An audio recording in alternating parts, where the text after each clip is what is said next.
My presentation is about free market healthcare.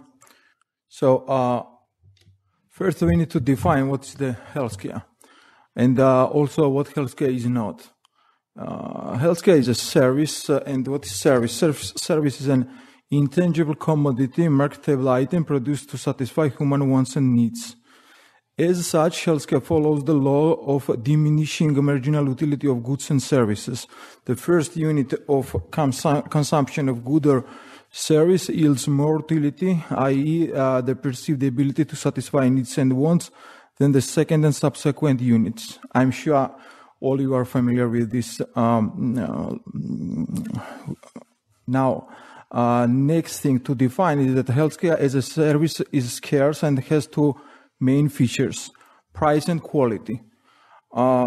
So we can imagine in the future, I don't know, maybe that healthcare may become not scarce. In that case, it may follow the different rules and the different laws.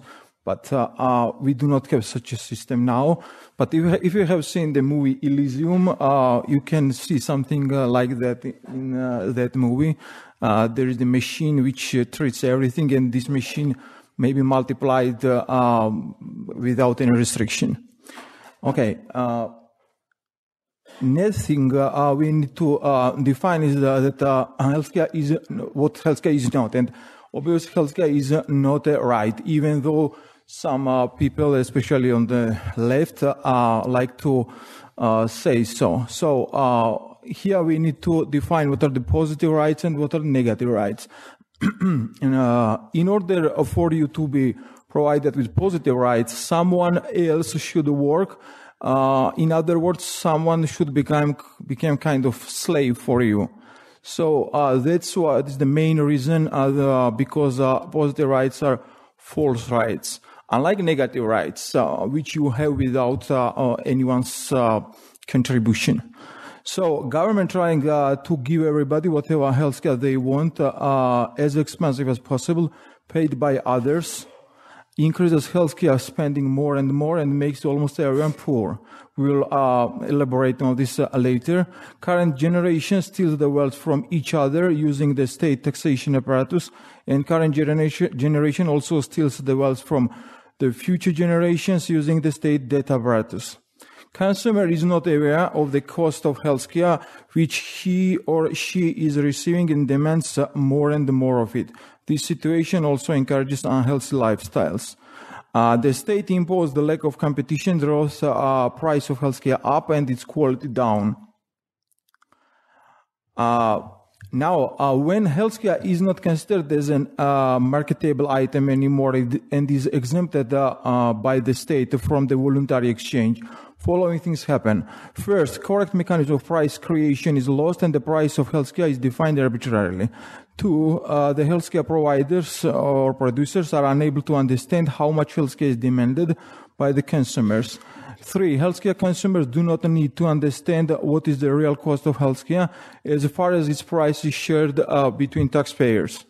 And finally, government is incapable to eliminate wasteful spending because nobody spends other people's money as carefully as they spend their own.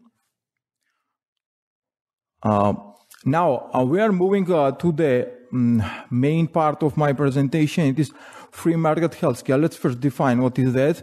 Free market healthcare is a healthcare proposal in which all healthcare is bought and sold by the private sector without government regulation and licensing. If you take any good economics book, and I especially recommend, of course, Murray and Rothbard's Main Economy and State, it begins with kind of cruiser economics and then moves to the free market healthcare. Free market economics. So when we are teaching economics, the first thing we are teaching our students, it is for how free market operates. And only then we are teaching them how forceful involuntary involvement from other party, and of course it's the state here, distorts all these voluntary interactions. So in order to understand what is free market healthcare, you do not need too much to have some specific knowledge about that. You just need to know what are the general rules of free market, which operates under no coercion. So, because we already defined that healthcare is just a service as any other services, then it follows the same rules. We already said one, and all other rules are the same. So, actually, what we have here is that how one special part of the free market economics works in this case. But we actually, of course, do not have this this system in the world, even though the huge part of the healthcare economics consists free market healthcare. I'm here contradicting, of course, myself, because by definition, free market healthcare is called when you have zero contribution from the taxpayers, I mean, from the state. But we can imagine, what I'm trying to say is that you almost, not almost always, but unless you have single payer system, you have a huge part which you may be operated by free market. But this part may be gradually get diminished or increased, it depends. So now let's move to the next part. The next part here is actually what has to be done in order to move from whatever we have or we may have to move toward the free market healthcare, when the state contributes like 0% to the healthcare spending. And there are 5 major steps which needed to be done in order to establish such a system. These 5 major steps are not arbitrarily listed in this way. It is very important to understand that you need to move in this direction. You should not begin like from the last one, like which is 5th one, and then try to do some other things. It will create a very bad situation, and we will talk about that later. I do not want to spend too much time on it now. So let's just briefly say what are these 5 things. First is eliminate all licensing requirements for medical schools, hospitals, pharmacies, medical doctors, and other healthcare personnel. 2, privatize all healthcare services and facilities without the requirements demanding the maintenance of their healthcare profile. 3, eliminate all government restrictions on the production and sale of pharmaceutical products and medical devices, and stop funding of medical research by the taxes. 4, deregulate the health insurance industry. And 5, eliminate all subsidies to the poor and unhealthy, which sounds cruel, but it's not cruel. So now the first thing, you can see what is the first thing. We should eliminate all the licensing requirements. Before we move to that, we need to understand that in case of the voluntary interaction between healthcare providers and healthcare consumers, when the supply of the service is increased with the same level of demand, the price of healthcare goes down. When the demand of the service increases with the same level of supply, the price of healthcare goes up. It's not, of course, about the healthcare, it's about everything in voluntary interaction. So here we have the following thing. When we decrease the supply of healthcare, we are increasing its price. Why it's important? Because whatever we usually have is that healthcare providers, which may be medical doctors, but not only, there are also other parts involved like insurance companies and so on, nurses and so on, other healthcare providers, are trying to increase their compensation, I mean their salary, by decreasing entry into their profession. That means that healthcare becomes deficient, its supply goes down, and that's why its price goes up. And that's why their compensation also goes up. If you look at the United States medical profession, you can see that healthcare professionals, I mean, especially physicians, are compensated very well. They are compensated very well, not only compared to the other countries, but they are compensated very well compared to other professions in the United States. And the major reason for that is exactly the restricted entry into the medical profession. It was not so always, of course, but in 1910, Flexner report, which was called Medical Education in the United States and Canada, made the ground on which then AMA, which was American Medical Association, built this system. Now, what we should understand is that there are four major barriers to entry into the medical profession. Once again, established by government, but government in this case is doing whatever is demanded from the physician cartel, let's say, or guild. Now, there are four steps, these four ways to make barriers. These are accreditation of medical schools, then medical college admission test, MCAT, then the United States Medical Licensing Examination, USMLE, and finally accreditation of residency programs. You can see this curved line, red line going back. So what does it mean? It means that even if you are able to pass this USMLE, this exam, you are not allowed to pass it unless you will finish accredited medical school. This school may be accredited in the United States or everywhere anywhere in the world, but this curve does tell you that this curved line does tell you that this USMLE is not functioning. It's just kind of difficult exam. It is functioning just to reinforce accreditation of medical schools. Next thing. What is the real reason behind the restriction of the entry into the medical profession? The real reason is a desire to increase physician income, as we already said, but false reason is the desire to increase the quality of medical service. This is how all this is sold to the unaware public, because no one will buy it in case the truth is told. Okay, next thing. We should understand that the average quality of medical service is not the same as the average quality of the medical service which was provided. It sounds strange, but why? When we are assessing the quality of the medical service, we have to take into the account the hypothetical medical service which could have been provided, but which was not provided due to the restriction of medical service. So what does that mean? That we have such a thing as a Cadillac effect. Milton Friedman was criticizing very much the American healthcare system, and he was using this Cadillac effect, which means that if we kind of prohibit all the old cars, let's say in the United States, let's say from tomorrow all the old cars are prohibited, and the only very expensive new cars are allowed, what we will see is that people will be using these cars, and but the question is, the quality of these cars increased or not? And the answer is that a lot of people which were using all the kind of cheap cars, sometimes old cars are more expensive than new ones, but I'm not saying that. We can see that if people are not allowed to use all the cheap cars, then not only old but cheap, like I don't know.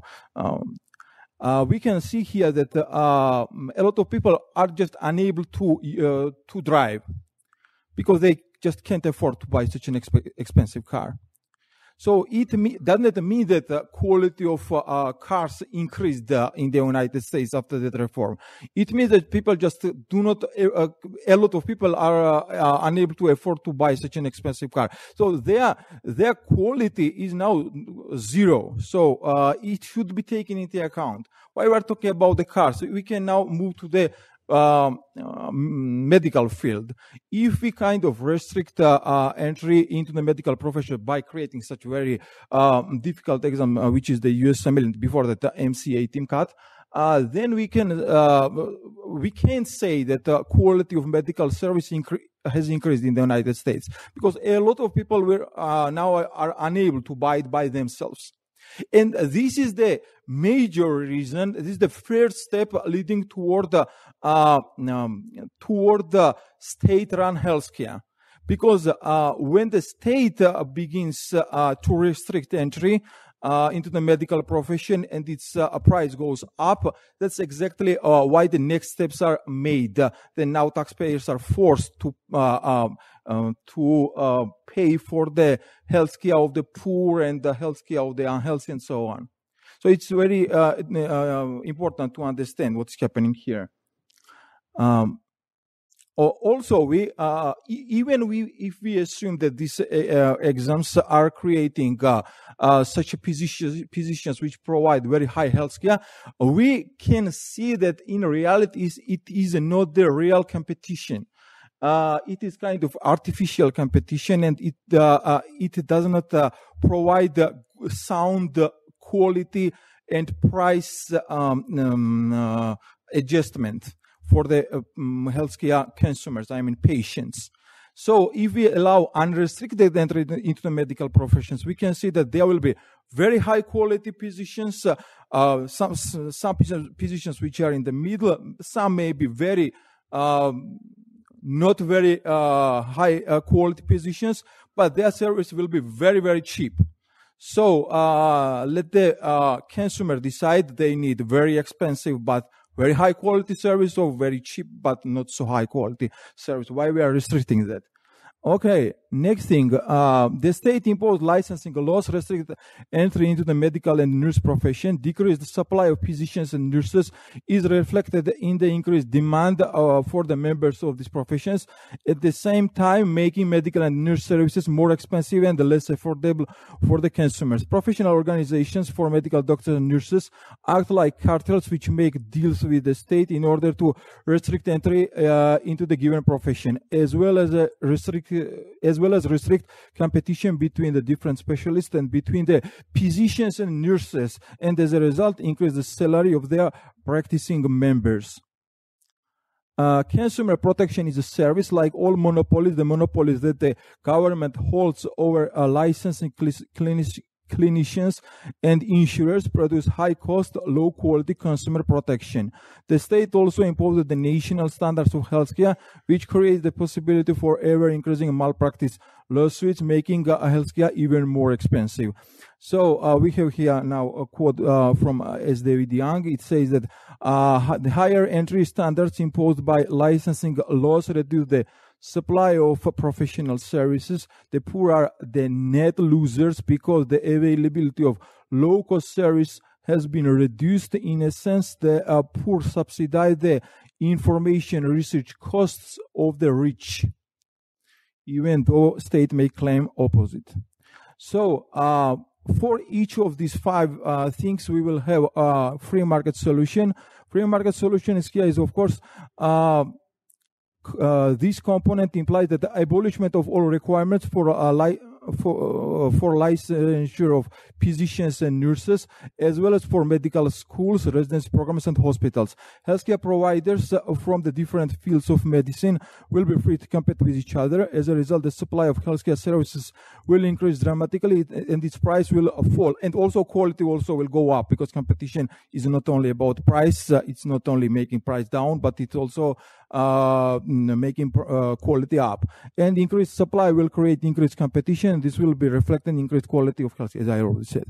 So next thing is to privatize all healthcare services and facilities without the requirements demanding the maintenance of their healthcare profile. Why it's important? It may not be so important in the United States because I guess many hospitals are privately owned in the United States, but it was a very big problem in Georgia because we are kind of moving from Soviet-style healthcare. Everything was in the state ownership, and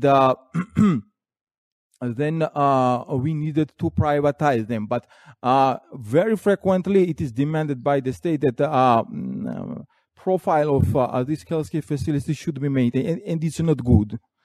Now, the state-owned healthcare infrastructure facilities and medical services, including medical schools, usually destroy the wealth created by the free market. The reason for this is the lack of competition. The state monopoly is unable to determine which services do consumers really need and which services should disappear and get replaced. Once again, free market solution: privatization of all healthcare infrastructure, facilities, and medical services, including medical schools, without the demand to maintain their healthcare profile, will allow increased competition. Only free market can determine correctly which services do consumers really need and which services should disappear or get replaced. Only the profitable businesses will stay on the free market. This means that instead of consuming the wealth created by the private sector or being burdened on the economic growth, privatized and unsubsidized healthcare will become profitable business itself, creating wealth. Third thing, eliminate all government restrictions on the production, sale of pharmaceutical products and medical devices, and stop funding medical research by the taxes. The state-backed or state-owned drug agencies such as FDA which is Food and Drug Administration, are punished when they allow harmful drugs on the market, but they are not punished when they delay the entry of the new effective drug. As a result, these agencies are restricting the availability of medications and medical devices and are increasing their price by demanding the prolonged and expensive trials in order to establish harmful effects and efficacy. The harm done by these agencies to the customers outweigh their benefits on the colossal scale. Mandatory prescriptions are restricting the consumer choice and increasing unnecessary consumption of healthcare services. The state-imposed intellectual property and copyright laws are against competition. Patents are government-enforced monopolies over an invention. Implementation of new medical technology and drugs protected by copyright laws contributes to the rapid increase in healthcare spending. We can see such an anecdotal example as the later thing, which is called Sovaldi or Sofosbuvir, which is the drug for hepatitis C. One pill is like $1,000, and you need 84 pills, 84,000, and it is kind of thousands more expensive than in reality it should be. And the only reason for that is that we have these patents. By choosing which disease researchers to focus on, the government tilts the field in favor of one special interest group over another. For example, NIH, which is funded hugely by the United States government, is spending a lot of money on research which are demanded from the government, like, I don't know, cancer, but may not spend so much time for other things like pediatric diseases. I don't know. So who can define that? Only free market on what in reality money should be spent. If the government drug agencies, so free market solution, if the government drug agencies are abolished, free market will force consumers to act in accordance with their risk assessment. Competing drug and device manufacturers and sellers will provide increasingly better and cheaper products.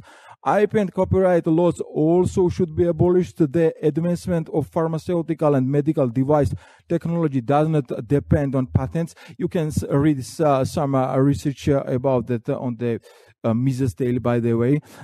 In a free market system, whoever has the resources to manufacture an invention is allowed to do so, and the companies which enter the market first with a new drug enjoy a significant advantage. This is the incentive for them to make innovations. You do not need these patents.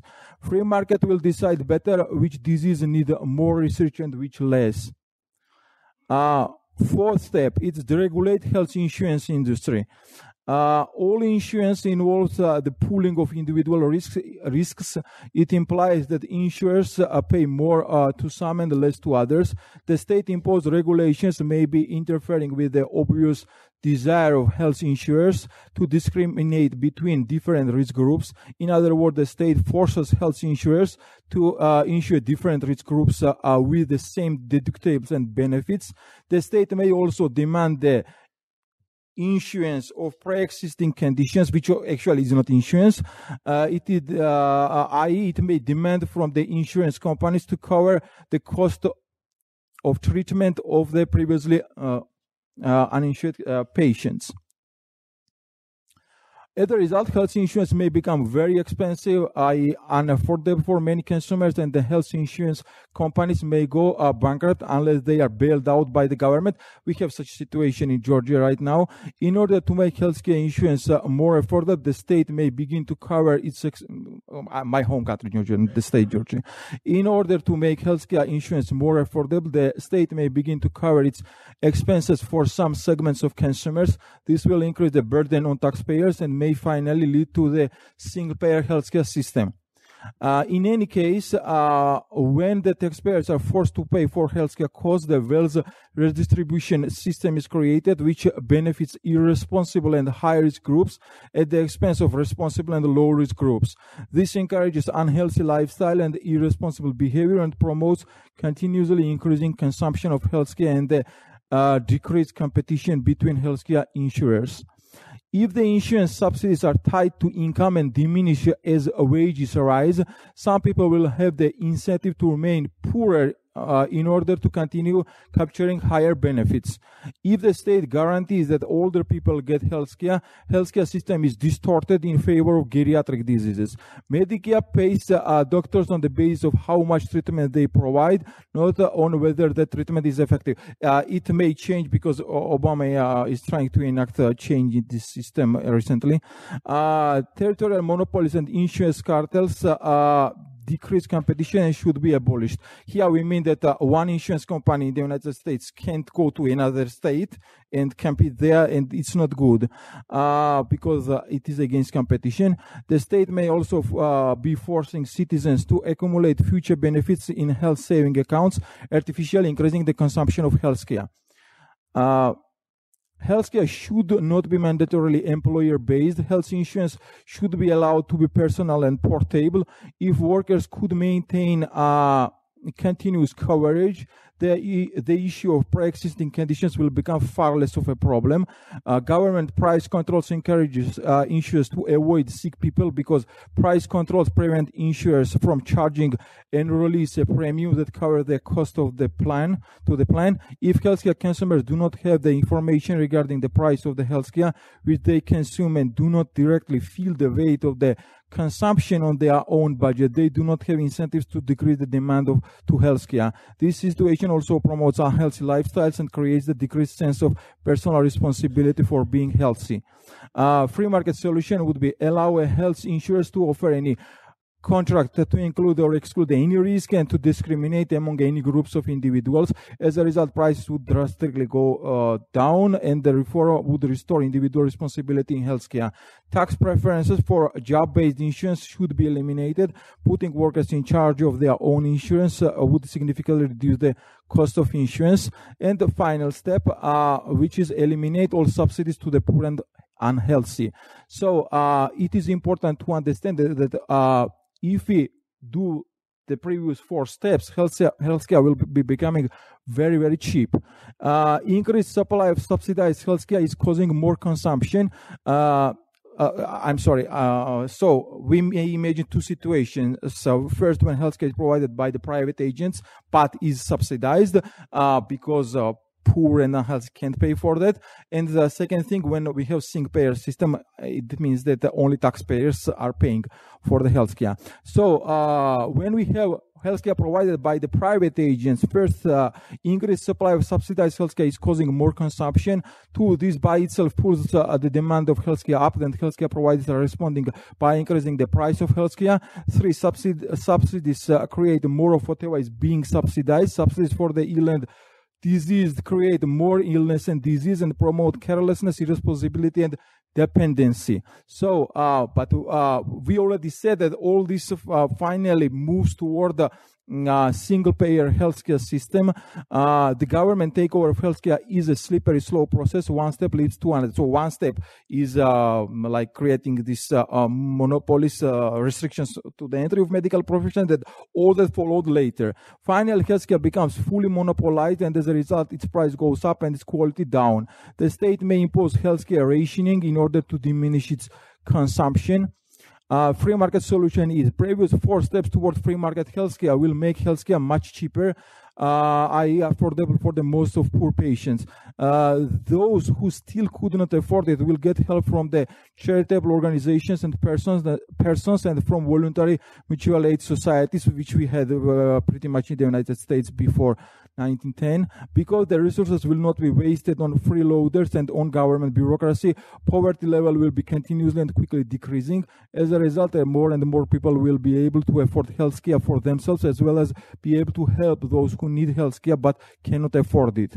Subsidizing private insurance for poor by vouchers is a controversial approach which may be used during the transitional period. The main reason for that, why some people are advocating these vouchers, is that letting consumers make their own rationing decisions, protect them from government rationing, which is worse.